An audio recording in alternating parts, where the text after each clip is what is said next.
sense. What, like, these two things, the protests in Hong Kong and sort of Taiwan's national issues, is this idea of nationalism and these modes of democracy that seem very different than the, central government in China, and the potential loss of these last outposts of democracy in China for what what could be contended as like capitalistic communism. It's interesting. And I talk about like nationalist movements because I think in some parts, especially for what it feels like the younger generations of like Hong Kongese are really identifying with, being from Hong Kong, and Hong Kong not necessarily being part of China or like the larger Chinese national identity. In the same way that younger Taiwanese folks don't identify with being Chinese in the same way perhaps their parents or grandparents identify with being Chinese. For them, they're very much Taiwanese. And they're very adamant about that national identity, that they aren't Chinese, that they are Taiwanese. So watching sort of these protests, in addition to seeing sort of this nationalist patriotic movement erupt amongst the younger generation in Taiwan, that's where I'm seeing the real connect between these two issues, and how potentially the protests in Hong Kong either are impacting or will impact Chinese politics, especially in the oncoming presidential election in January. So it's difficult to talk about news sources in the U.S. because I think that they are so opinionated and divided, and so you can't really get, a proper understanding of what's going on in the world from one news source. I personally use a mix of, social media because I think a lot of people will post personal stories and how global events are affecting them personally on social media. In addition to very sort of liberal-leaning companies, so like Al Jazeera, BBC, The Guardian, NPR. These are all apps that I use to get my news sources. But in some ways, I'm also trying not to read that much of the news as well, just because it's difficult and it doesn't change from day to day. So trying to keep up every day can be exhausting in some ways. So I try to read on a weekly basis to see what has changed and how people's opinions of issues, especially of Hong Kong, because it's been going on for so long now, almost half a year, I think, over half a year. They've been having protests.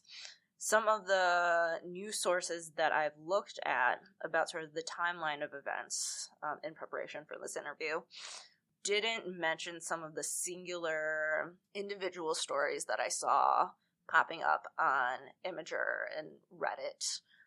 So it's interesting to compare like what is being said on what media source. So I think because I have family in China and I have family in Taiwan, the protests in Hong Kong are important to me, especially in all of the news that has been coming out of China, right? As what they've been doing when I feel are like human rights violations across the board, because they're becoming a very strong world power, both economically and potentially militarily. The joke's like there's always, cannons being pointed at Taiwan from across the strait, right? But it feels more and more prevalent that something will potentially happen between those two countries. And because I have family there, it's important for me to pay attention. I think, so a lot of the people that I spend time with and talk to pay attention to what's going on a global scale. So they might not be specifically looking at or paying attention to what's going on, in China, in the China Sea. But the amount of protests, riots, events of violence that are going on in the world are all sort of in their purview. And they all come from very liberal points of view, right? So any movement that is towards a sense of social justice is interesting to them, and we all sort of want to support that both in a local point of view, so movements of social justice that are happening in Chicago and how that can compare to movements of social justice going on a more global scale.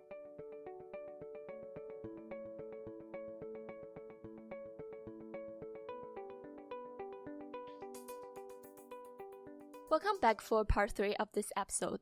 We want to take a moment to unpack what each of the interviewees have mentioned and identify some differences in their understanding of what has taken place and what they think will happen. We think it is important to do this unpacking because it will say a lot about the flow of information across the globe. At the same time, the Hong Kong protests are the most live-streamed series of protests ever, with journalists documenting almost every moment in the field. Given all the documentations and information connections, is information coming out of Hong Kong being twisted? Almost all news outlets in Hong Kong are associated with some biases, and the same can be said of international news media as well.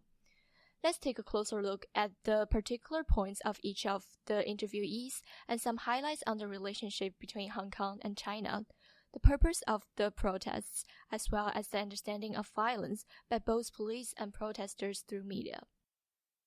Coming from a very different background, our interviewees provided us a mix of people's concerns and expectations of the Hong Kong protest.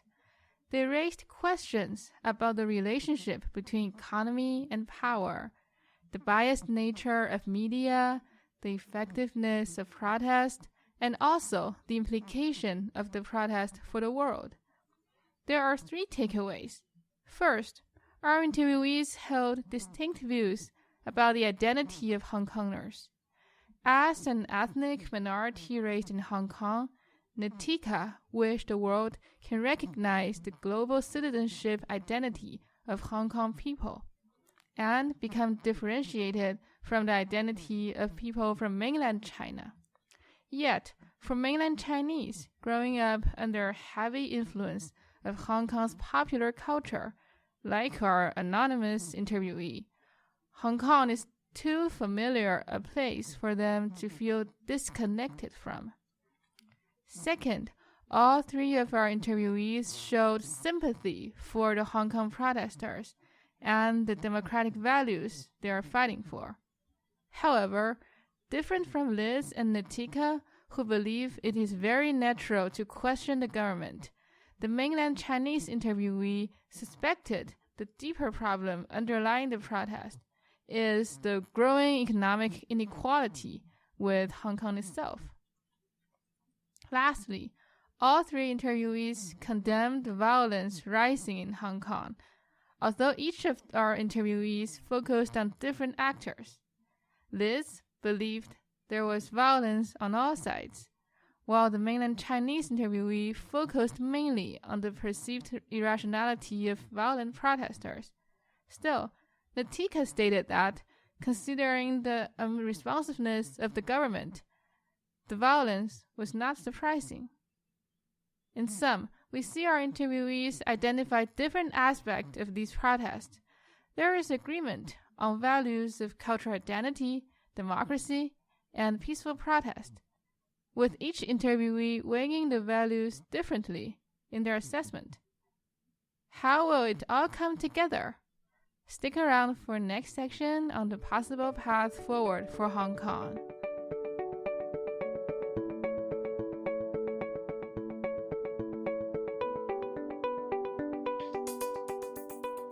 Welcome back for part 4, in which we think for the future. Now that we have a better understanding of the protest, what are the different paths by which they might conclude? The first possible outcome would be violent crackdown. And of course, it needs Beijing's approval. Some may worry that something similar with the Tiananmen Square movement is going to happen. However, it is 30 years after 1989, and the development of social media would make Beijing more careful in using this force. I mean, in the past, they can easily cover up many things and understate the number of deaths. But it is impossible to do the same thing this time. The second drawback is that Hong Kong would react very negatively.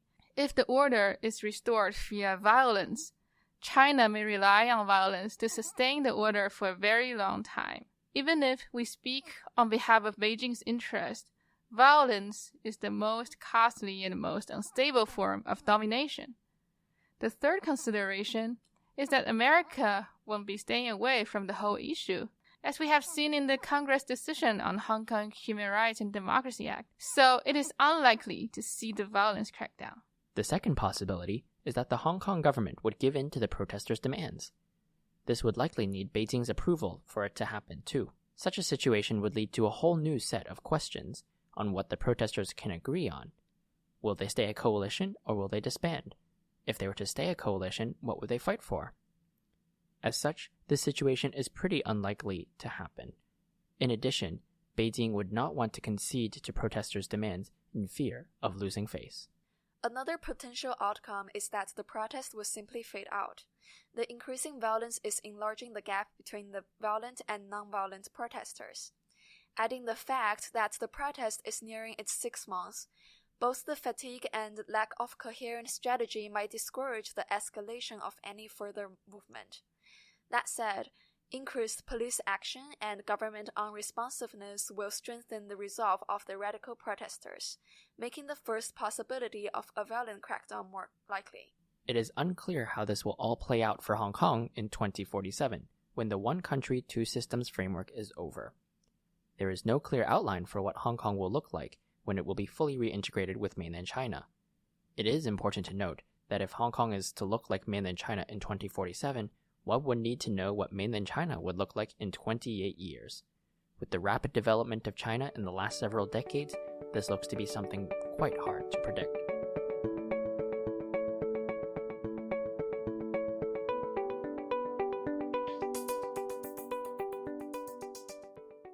The Hong Kong protests are an ongoing issue that merits greater discussion.